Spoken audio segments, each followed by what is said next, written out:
प्रधानमंत्री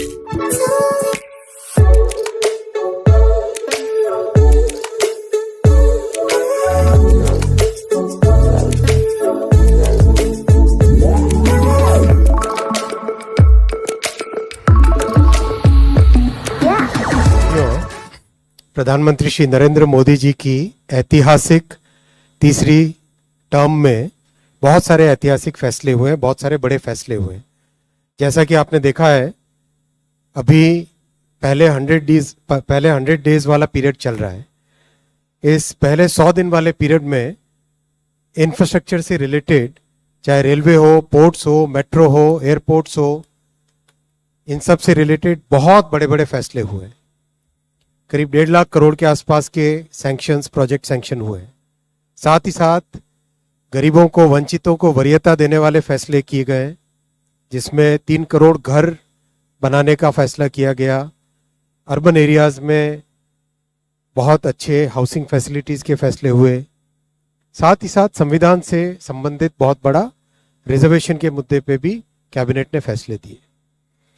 अब इसी क्रम में आज 3 बहुत महत्वपूर्ण मुद्दे आपके सामने रखेंगे, जो आज प्रधानमंत्री श्री नरेंद्र मोदी जी की अध्यक्षता में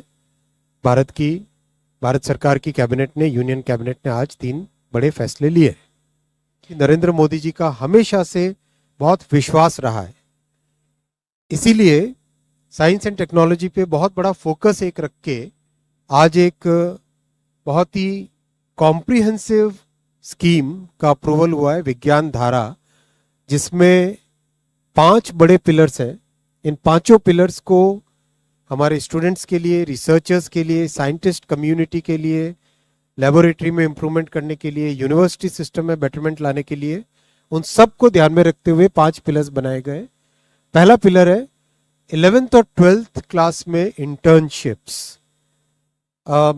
साइंस एंड टेक्नोलॉजी में जो एक कन्वेंशनल वे में जो रोट मेथड था, टेक्स्ट बुक मेथड था, उससे बाहर निकल के किस तरह से हम स्टूडेंट्स को रियल लाइफ एनवायरनमेंट में अपॉर्चुनिटीज दे, जिससे कि वो उनकी एम्प्लॉयबिलिटी भी बढ़े, साइंस एंड टेक्नोलॉजी में, रिसर्च में उनको और अच्छे सीखने का, प्रैक्टिकल सीखने का मौका मिले। Fellowships for undergrad, post grade, PhD, post doctoral research, इसको एक बहुत ही अच्छे तरीके से रैशनलाइज करके, बहुत बढ़ा के करने का प्रयास इस स्कीम में रहेगा। सेकेंड पिलर है जॉइंट रिसर्च, इंटरनेशनल कोलैबोरेशन। बहुत सारे ऐसे बड़े प्रोजेक्ट्स हैं जो ग्लोबली दुनिया भर में कई देश मिलके करते हैं। उन सब के साथ मिलके आज भारत की एक नई पहचान है। प्रधानमंत्री श्री नरेंद्र मोदी जी ने जो फॉरेन पॉलिसी जिस तरह से कंडक्ट की है 10 वर्षों में, भारत की एक बहुत बड़ी नई पहचान बनी है। इकोनॉमी भी आज 5th लार्जेस्ट इकोनॉमी है। तो इस नई पहचान को साइंस एंड टेक्नोलॉजी के क्षेत्र में इंटरनेशनल कोलैबोरेशन में उपयोग करें, ये सेकंड पिलर है। थर्ड है जॉइंट रिसर्च प्रोजेक्ट्स और जॉइंट फेलोशिप्स। भारत में जो टैलेंट है, इस टैलेंट की बहुत वैल्यू है, और इस टैलेंट से जो आईपी क्रिएट हो, वो आईपी राइट्स भारत में ही रहे। उसके लिए जरूरी है कि हम ब्रेन ड्रेन पे से निकलकर joint research, joint fellowships, joint projects पे फोकस करें। इसलिए ये थर्ड पिलर ये रखा गया है। फोर्थ पिलर रखा गया कि जो हमारी सोसाइटी को अफेक्ट करने वाले मुद्दे हैं, resilience, climate change, nano technology, जो डे टू डे यूज में आने वाली चीजें हैं, उन सब पे फोकस करके नए प्रोजेक्ट्स लेना, जिससे कि सोसाइटी में एक बड़ा चेंज आ सके, बहुत बड़ा एक इंप्रूवमेंट आ सके। पांचवा है, बहुत सारी हमने कई एग्जांपल्स देखे होंगे पास्ट में, जिसमें रिसर्च हो जाती थी लेकिन उसका फाइनल प्रोडक्ट नहीं बनता था। जब तक कोई प्रोडक्ट न बने या जब तक कोई सर्विस न बने, तब तक उस रिसर्च का इतना ज्यादा महत्व नहीं रह जाता है सोसाइटी के लिए। इसलिए जरूरी था कि हम रिसर्च को आगे ले जाएं, जिसमें वो प्रोडक्ट की तरह उपयोग में आ सके, सर्विसेज की तरह उपयोग में आ सके। इन 5 पिलर्स को लेके आज कैबिनेट ने प्रधानमंत्री श्री नरेंद्र मोदी जी की अध्यक्षता में विज्ञान धारा स्कीम 10,579 10,579 करोड़ रुपीस की ये स्कीम अप्रूव की है। ये सेकेंड विषय आपके सामने रखना था। तीसरा विषय साथियों, unified pension scheme. Unified pension scheme UPS. आप सब जानते हैं साथियों कि सरकारी कर्मचारी देश भर में सामान्य नागरिकों की सेवा करते हैं, चाहे शिक्षक हो, स्वास्थ्य डॉक्टर्स हो, नर्सेज हो, सफाई कर्मचारी हो, पुलिस हो, रेलवे के कर्मचारी हो, डाक सेवा के कर्मचारी हो, कृषि वगैरह में हर एक फील्ड में सरकारी कर्मचारी देश भर में सेवा करते हैं और उस सेवा से समाज की एक व्यवस्था चलती है। और सदियों से सरकारी कर्मचारियों का बहुत एक महत्वपूर्ण किसी भी सोसाइटी में स्थान रहा है, चाहे पास्ट देखें, आज देखें, चाहे डेवलप्ड कंट्रीज देखें, डेवलपिंग कंट्रीज देखें, सब जगह गवर्नमेंट एम्प्लॉयज का, गवर्नमेंट के एक पूरे स्ट्रक्चर की बहुत बड़ी वैल्यू रही है। सरकारी कर्मचारियों की सामाजिक सुरक्षा, सोशल सिक्योरिटी से रिलेटेड मैटर्स हमेशा से उठते आए और समय समय पे बहुत अच्छे निर्णय भी लिए गए। खासकर जो सेवानिवृत्ति यानी रिटायरमेंट या सुपर एन्युएशन जिसको कहते हैं टेक्निकली, सुपर एन्युएशन के बाद में पेंशन जो मिलती है वो सामाजिक सुरक्षा का बहुत बड़ा एक महत्वपूर्ण उसका पिलर है, उसका बहुत बड़ा एक महत्वपूर्ण भाग है। देश भर में सरकारी कर्मचारियों की तरफ से हमेशा मांग आती रही कि जो एनपीएस स्कीम है उसमें सुधार किए जाए। सुधार के लिए एक कमेटी बनाई थी माननीय प्रधानमंत्री श्री नरेंद्र मोदी जी ने अप्रैल 2023 में। डॉक्टर सोमनाथन साहब जो कि आपके सामने आज कैबिनेट सेक्रेटरी डेजिग्नेट के हिसाब से बैठे हैं, आप फाइनेंस सेक्रेटरी के हिसाब से इस कमेटी के चेयरमैन थे और इस कमेटी ने एक्सटेंसिव कंसल्टेशन किया। एक्सटेंसिव कंसल्टेशन 100 से ज्यादा एम्प्लॉयज यूनियंस एसोसिएशंस के साथ कमेटी ने डिस्कशंस किए, कई मीटिंग्स हुई, कई राज्यों के साथ, करीब करीब सारे ही राज्यों के साथ इस कमेटी ने इंटरेक्शन किया। उनके राज्यों के फाइनेंस सेक्रेटरीज, राज्यों की पॉलिटिकल लीडरशिप, सभी ने अपने अपने इनपुट दिए। राज्य सरकारों के जो एम्प्लॉयज की एसोसिएशंस थी उन सब ने इंपॉर्टेंस दी। तो जिस सीरियसनेस के साथ प्रधानमंत्री श्री नरेंद्र मोदी जी ने इस विषय को लिया, आप सब जानते हैं कि मोदी जी के काम करने की शैली में और विपक्ष में एक बहुत बड़ा डिफरेंस है। विपक्ष में केवल एक मुद्दा रख देना, केवल एक घोषणा कर देना, कुछ अनाउंसमेंट्स कर देना, वो उनकी शैली है। मोदी जी की शैली है हमेशा जो मुद्दा है उसको सीरियसली लो, उसको डिटेल में समझो, उस पर जितना पॉसिबल है कंसल्टेशन करो और उस कंसल्टेशन से निकल के जो देश हित में, जनहित में और स्टेक होल्डर्स के हित में जो विषय आए उसको उस तरह से आगे रखना। इसीलिए इस कंसल्टेशन के बाद में और साथ ही साथ जो जॉइंट कंसल्टेटिव मैकेनिज्म है सेंट्रल गवर्नमेंट के एम्प्लॉयज का, JCM, उसके साथ मल्टीपल मीटिंग्स, फिर दुनिया के कई देशों में किस तरह की स्कीम्स हैं, किस तरह के सिस्टम्स है वो भी देखा। फिर भारत की जो अर्थव्यवस्था है और केंद्र सरकार का बजट है उसको समझने के लिए रिजर्व बैंक ऑफ इंडिया के साथ, वर्ल्ड बैंक के साथ, सबके साथ कंसल्टेशंस हुए और इस कंसल्टेशन के बाद में एक यूनिफाइड पेंशन स्कीम का रिकमेंडेशन इस कमेटी ने किया और आज प्रधानमंत्री श्री नरेंद्र मोदी जी की अध्यक्षता में यूनियन कैबिनेट ने यूनिफाइड पेंशन स्कीम को अप्रूव किया है, इसको अनुमोदित किया है और ये स्कीम अभी आने वाले समय में लागू होगी। इस स्कीम के 5 पिलर्स हैं।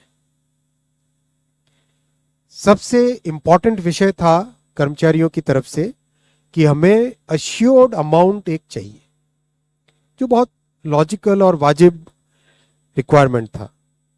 तो इस डिमांड पे एक मेथोडिकल वे में काम करके और एक्चुअरियल साइंसेस, जो लोग आगे का भविष्य का रिक्वायरमेंट वगैरह कंप्यूट करने का एक तरीका होता है जिसको एक्चुअरियल साइंस बोलते हैं, उनके साथ मिलके कई तरह के फाइनेंशियल मॉडल्स को प्रोजेक्ट करके और सबके साथ मिलके एक सिस्टमेटिक तरीके से 50% अश्योर्ड पेंशन, ये इस यूपीएस का सबसे पहला पिलर है। इसकी डिटेलिंग देखनी चाहिए हमें। जो ये अमाउंट मिलेगा वो रिटायरमेंट से पहले के 12 महीनों की एवरेज बेसिक पे का 50% होगा। मैं रिपीट कर रहा हूं, अश्योर्ड पेंशन का जो अमाउंट है that will be the average of basic पे ऑफ 12 मंथ्स बिफोर सुपर एनुएशन, उसका 50% होगा। और इस फुल पेंशन के लिए जो क्वालिफाइंग एज रहे, क्वालिफाइंग सर्विस रहेगी, वो रहेगी 25 ईयर्स। यानी 25 वर्ष तक अगर किसी ने काम किया है, सेवा की है, तो उसको फुल पेंशन यानी जो ये अश्योर्ड पेंशन का अमाउंट है वो मिलेगा। 25 साल से अगर कम है लेकिन 10 साल से ज्यादा है तो उसमें प्रोपोर्शनेट पेंशन रहेगी, प्रो रेटा वो पेंशन का अमाउंट बनेगा। जो कभी किसी कर्मचारी की डेथ हो जाए तो फैमिली पेंशन एक बहुत बड़ा, स्पाउस के लिए ये बहुत बड़ी एम्प्लॉयज की एक रिक्वायरमेंट थी, डिमांड थी। तो सेकंड पिलर इस यूपीएस का है अश्योर्ड फैमिली पेंशन। किसी भी कर्मचारी के डिमाइज से पहले, इमीडिएटली पहले जो पेंशन थी, अमाउंट था, उसका 60% मिलेगा एम्प्लॉय के, डिसीज्ड एम्प्लॉय के स्पाउस को। ये सेकंड पिलर है। थर्ड पिलर है अश्योर्ड मिनिमम पेंशन। कई बार देखा कि सर्विस कम होती है और कंट्रीब्यूशन जितना हुआ है उससे एक सफिशिएंट अमाउंट नहीं मिल पाता था, और ये अपने आप में एक बड़ा विषय था केंद्र सरकार के कर्मचारियों का और एनपीएस में जुड़े सभी कर्मचारियों का। इसीलिए एक minimum assured pension, assured minimum pension 10,000 rupees per month, वो इसमें यूपीएस में थर्ड पिलर ये रखा गया है। इसके साथ आगे वाले पॉइंट को जोड़ के करेंगे तो अगर डीएनएस रिलीफ यानी महंगाई से रिलेटेड रिलीफ जो मिलेगी तो वो आज की तारीख में होते होते करीब करीब 15,000 रुपए पर मंथ हो जाती है, which is a substantial relief part of this entire pension system. Fourth pillar है इन्फ्लेशन के साथ इंडेक्सेशन। जैसे केंद्र सरकार के एम्प्लॉयज के लिए सैलरी में डीएनएस अलाउंस होता है, उसी पैटर्न पे जो इंडेक्स है, सेम इंडेक्स को यूज करके all India consumer price index for industrial workers, इसको यूज करके assured pension, assured family pension और अश्योर्ड मिनिमम पेंशन, इन तीनों के तीनों जो आपने पिछले पेज पे तीनों पिलर्स देखे, assured pension, assured family pension और अश्योर्ड मिनिमम पेंशन, इन तीनों के ऊपर इन्फ्लेशन इंडेक्सेशन डीएनएस रिलीफ के बेसिस पे मिलेगा। डीआर, डीए की जगह डीआर, डीएनएस रिलीफ। पांचवा पिलर है इस स्कीम का lump sum payment at superannuation in addition to gratuity. ये एक तरीके से बहुत ही इंपॉर्टेंट और बहुत ही बड़ी एक रिलीफ मिलेगी। जब सुपर एनुएशन होता है तो उसके बाद में इंसान अपनी लाइफ को प्लानिंग जिस तरह से करना चाहिए तब कई बड़े खर्चे आते हैं, इसलिए ये लंपसम एक अमाउंट तय किया गया।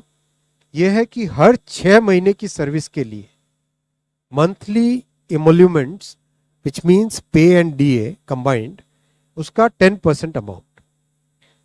तो ये एक अपने आप में सब्सटैंशियल एक अमाउंट रह जाएगा। जैसे मान लीजिए किसी का 30 इयर्स की सेवा है तो उसमें करीब करीब 6 महीने की सैलरी, सोमनाथन साहब दैट्स करेक्ट ना, करीब करीब 6, तो उसको 6 महीने की इमोल्यूमेंट्स जो उसकी रहेगी पे प्लस डीए मिला के, वो एक लमसम अमाउंट की तरह मिलेगा। ये 5 पिलर्स को लेके आज यूनिफाइड पेंशन स्कीम अप्रूव हुई है। ये स्कीम केंद्र सरकार के करीब 23 लाख कर्मचारी, करीब 23 लाख एम्प्लॉयज हैं, उनको इसका बेनिफिट मिलेगा। ऑप्शन रहेगा, कोई अगर एनपीएस में रहना चाहे तो एनपीएस में रह सकता है, यूपीएस में ऑप्ट करना चाहे, which is naturally a very attractive scheme, तो उसमें ऑप्ट कर सकता है। प्लस राज्य सरकारें अगर इसी फ्रेमवर्क को, इसी आर्किटेक्चर को यूज करना चाहे तो राज्य सरकारें भी इस आर्किटेक्चर को यूज कर सकती है। अगर राज्य सरकार के कर्मचारी भी इसमें शामिल होते हैं तो करीब 90 लाख के आसपास टोटल कर्मचारी इसका बेनिफिट मिलेगा। सबसे इंपॉर्टेंट जो आज के इस फैसले का बहुत ही महत्वपूर्ण पार्ट है वो है कि कर्मचारियों पर इस स्कीम का भार नहीं पड़ेगा। आज एम्प्लॉइज 10% कंट्रीब्यूट करते हैं और आपको जानकारी होगी कि 10 वर्ष पहले तक सरकार भी 10% कंट्रीब्यूट करती थी, यानी 10+10 टोटल कंट्रीब्यूशन होता था। लेकिन मोदी जी ने 2019 में इस 10% कंट्रीब्यूशन को बढ़ा के 14% किया था। जो केंद्र सरकार का कंट्रीब्यूशन है उसको बढ़ा के 14% किया था। That itself was a very big contribution, big jump in the amount of contribution. अब वो कंट्रीब्यूशन बढ़ के 18.5% हो जाएगा। वो कंट्रीब्यूशन बढ़ के 18.5% हो जाएगा। ये स्कीम 1/4/2025 से लागू होगी। तब तक इसके लिए जो भी सारे स्ट्रक्चर्स, पोर्टल वोटल सब बनने होंगे, रूल्स रेगुलेशंस, वो सारे बन जाएंगे 1 अप्रैल 2025 से। 1 अप्रैल 2025 से लागू होगी ये स्कीम। और जितने भी एग्जिस्टिंग एम्प्लॉयज हैं एनपीएस में, उन सबको ये ऑप्शन मिलेगा, वो यूपीएस में शामिल हो सकते हैं। मेडिकल रीइंबर्समेंट पहले की तरह मिलेगा सेंट्रल गवर्नमेंट के एम्प्लॉयज को, जो कि बहुत बड़ी, वैसे भी मेडिकल रीइंबर्समेंट अभी भी पुराने ओपीएस के मेथड के टाइम से ही मिलता है, वो चेंज नहीं है। मैं आपके सामने ये भी रखना चाहूँगा साथियों कि कांग्रेस की 2 सरकारें जिन्होंने ओपीएस की घोषणा की, हिमाचल और राजस्थान, उन्होंने किस तरह से अपने राज्य सरकार के कर्मचारियों के प्रति एक तरीके से अनाउंस किया है, लेकिन इम्प्लीमेंटेशन उसमें कुछ नहीं किया। केवल अनाउंस करके एक भ्रम में रखना वो उनका काम था। इसके विपरीत प्रधानमंत्री श्री नरेंद्र मोदी जी का जो काम है, आप देखो, ये completely well thought through, extensively consulted, best practices को देख के, और साथ ही साथ इंटरजेनरेशनल इक्विटी, इंटरजेनरेशनल इक्विटी, आने वाली जनरेशंस पे कोई एक्स्ट्रा भार ना पड़े, इसके लिए इस पूरी स्कीम को फुल्ली फंडेड स्कीम की तरह रखा गया है। फुल्ली फंडेड स्कीम की तरह रखा गया है।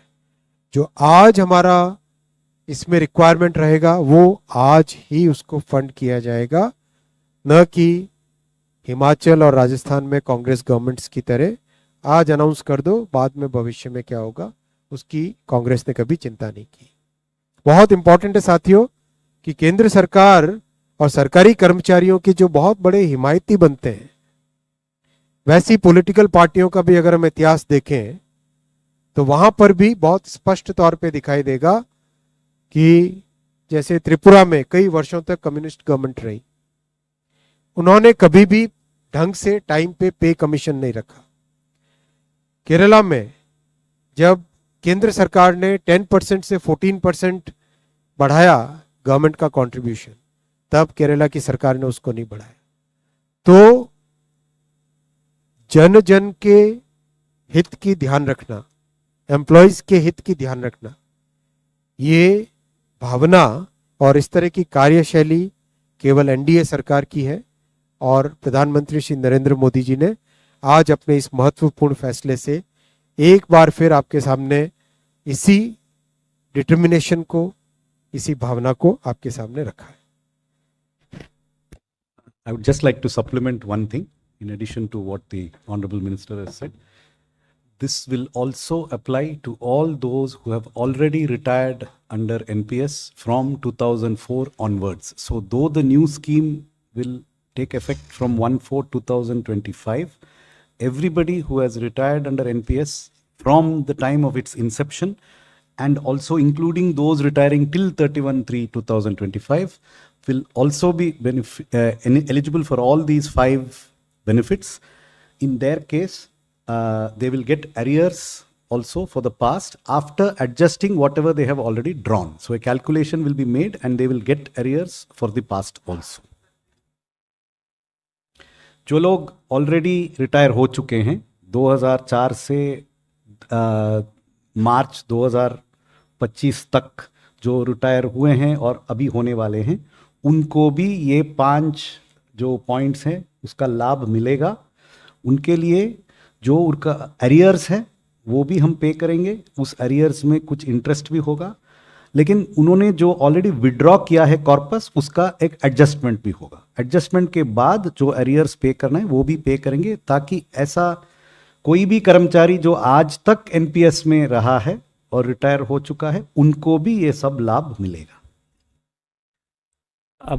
And in the first year of its implementation, the additional cost, the contribution going from 14 to 18.5, it will cost about 6,250 crores in the first year. ठीक है. Arrears का cost होगा 800 crore तकरीबन, 800 crores approximately. और annual जो cost increase है contribution, मतलब 14% से 18.5% जो सरकारी जो माननीय मंत्री जी ने कहा कि this is a fully funded contributory scheme. इसमें there is no throw forward of liabilities to any future generation. It is not being said that the future government will come and somehow give the guaranteed pension. This assured pension is being funded each year fully from the budget and will be absorbed in the budget. So that extra contribution in the first year is estimated at 6,250. Same है 50%. नहीं 50% तो basic पे का sir आप बता रहे हैं ना उसमें. नहीं, even in the existing old pension scheme, it is the pension is 50% of the pay. Even in the existing old pension scheme, it is 50% of the pay. And then there is a dearness relief. Okay. The same dearness relief is applicable here also. So there is actually, it is the same. Same. There is no catch or hidden thing here. It is similar. Thank you. And on that assessment, the government's contribution may be modified. But I want to make it clear, the staff contribution remains unchanged. So any changes which may happen through any such assessment will be on the government, not on the staff. The staff contribution remains at 10% unchanged.